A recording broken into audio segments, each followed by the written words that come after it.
Hello everyone and welcome to Rudy's Retro Intel. On today's show we're going to see which basic program runs fastest on which 8-bit computer. So get your helmet on, we're going to go racing, stick around.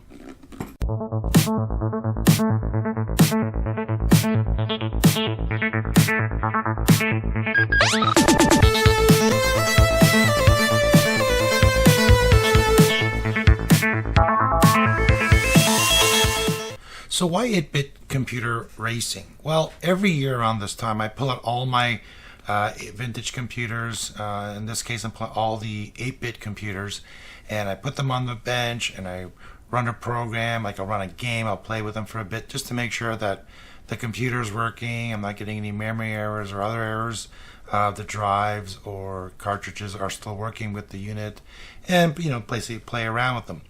But this year I've decided, well, let me play with some basic programming. So I've been playing around with each one, and I did notice that some 8-bit computers run slower than others. So I thought, well, why not create a test to see which 8-bit computer is fastest?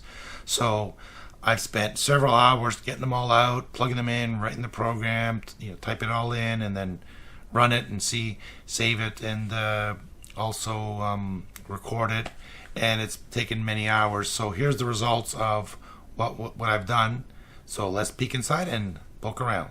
Alright, so before we start the race, let's look at the basic program I wrote and go over it. So first thing is just a print command, hit any key. I'm doing this so it gives you time to line up your stopwatch. I'm using my cell phone to record the time. So you press a key and then it waits. As soon as you hit the key, it'll start, and then you can start your stopwatch. I'm doing here let L equal 25. This is the loop number, so it's going to loop through the whole program 25 times. And then the for I statement is to calculate the value of I for each loop. So for example, here we have print loop number I, which is in this case first would be 1 and then all the way up to 25. Then we're doing a print, and then we're doing the sign. So it's going to assign the value to W for sign, and then I, which is the loop number. So in this case be 1, and it'll be 2, 3, 4, all the way to 25. And then we print the value of the sign, and then we do the next one is the cost. So we're doing X equals cos I. We're going to print that, and then we'll do the same thing with tan, and the same thing with square root. And then we'll again print that, and then next I means it's going to go back to the beginning and loop through this until the condition is met where I equals 25. Now the question is, why am I using the sine, cos, tan, and square root? Well, these are functions that are used quite a bit in business and game development. For example, the tan, cos, and sine functions are used in game physics, like animation behavior. For example, they're used to calculate the angle of rotation for an object, a game object, or to determine the trajectory of a projectile, etc., etc. So these are just kind of quick things I want to pop through the basic of each computer, and we'll see which one is the fastest. So with that said, let's start the races.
So now with the races all done, we have all the results on this page. I basically put a simple spreadsheet together, and what I've done here is a legend. So green is first place, yellow is second place, and third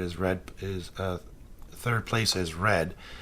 Now what I've done for each one, so for example the Vic 20, I ran it 3 times and I recorded the numbers that I was getting. Again, this is not perfect science. There's a slight human delay between seeing the word completed and then hitting the stop on your stopwatch. So I figured we'll do 3 passes and we'll get an average. So this is the average. I did the same thing with all the computers. On the Apple, there's the on the Apple IIe, I have the Zilog Z-based card, which you can pop in. It runs CPM software, so I figured I'm going to run MBasic on that and check out the times. But I've noticed that the times here is really bad compared to the same program running on the stock 2E. Now this is a stock 2E. It's no enhancements, no performance enhancements added to it. Same thing with all the other computers. The interesting one was the Timex Texas Instruments TI-994A. It was very slow, and that's why I decided to create this video, because when I was playing with it, I noticed it was running really, really slow, and it was the slowest of all the computers to run that basic program. The ZX Spectrum did quite well. I mean, although it's double than some of the other ones. The Coco 2, very fast, amazing.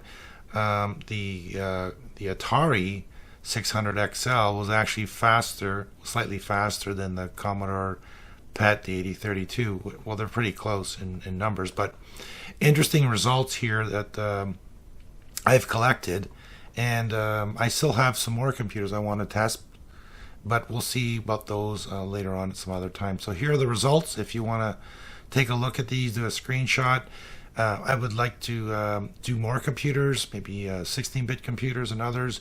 And yep, this is the results is here, and is what you saw on the screen. So we had the Coco 2 in first place, the K-Pro 2, which is another CPM based computer. The K-Pro here has a Zilog 80, and it ran at 10.15, which is excellent. So these are all in seconds. Next came the Apple IIc, the Vic 20, the Commodore 64, Atari 600 XL, the Commodore PET, the Apple IIe with its CPM card in it, the Spectrum 48K, Thomson M05, and last was the TI-994A.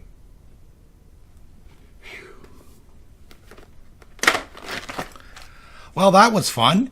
Well, now we know which 8-bit computer I have runs the fastest basic program. I'd like to hear what you have and what results you got from your 8-bit computer. Check the link below for a copy of the basic program I've used in this video.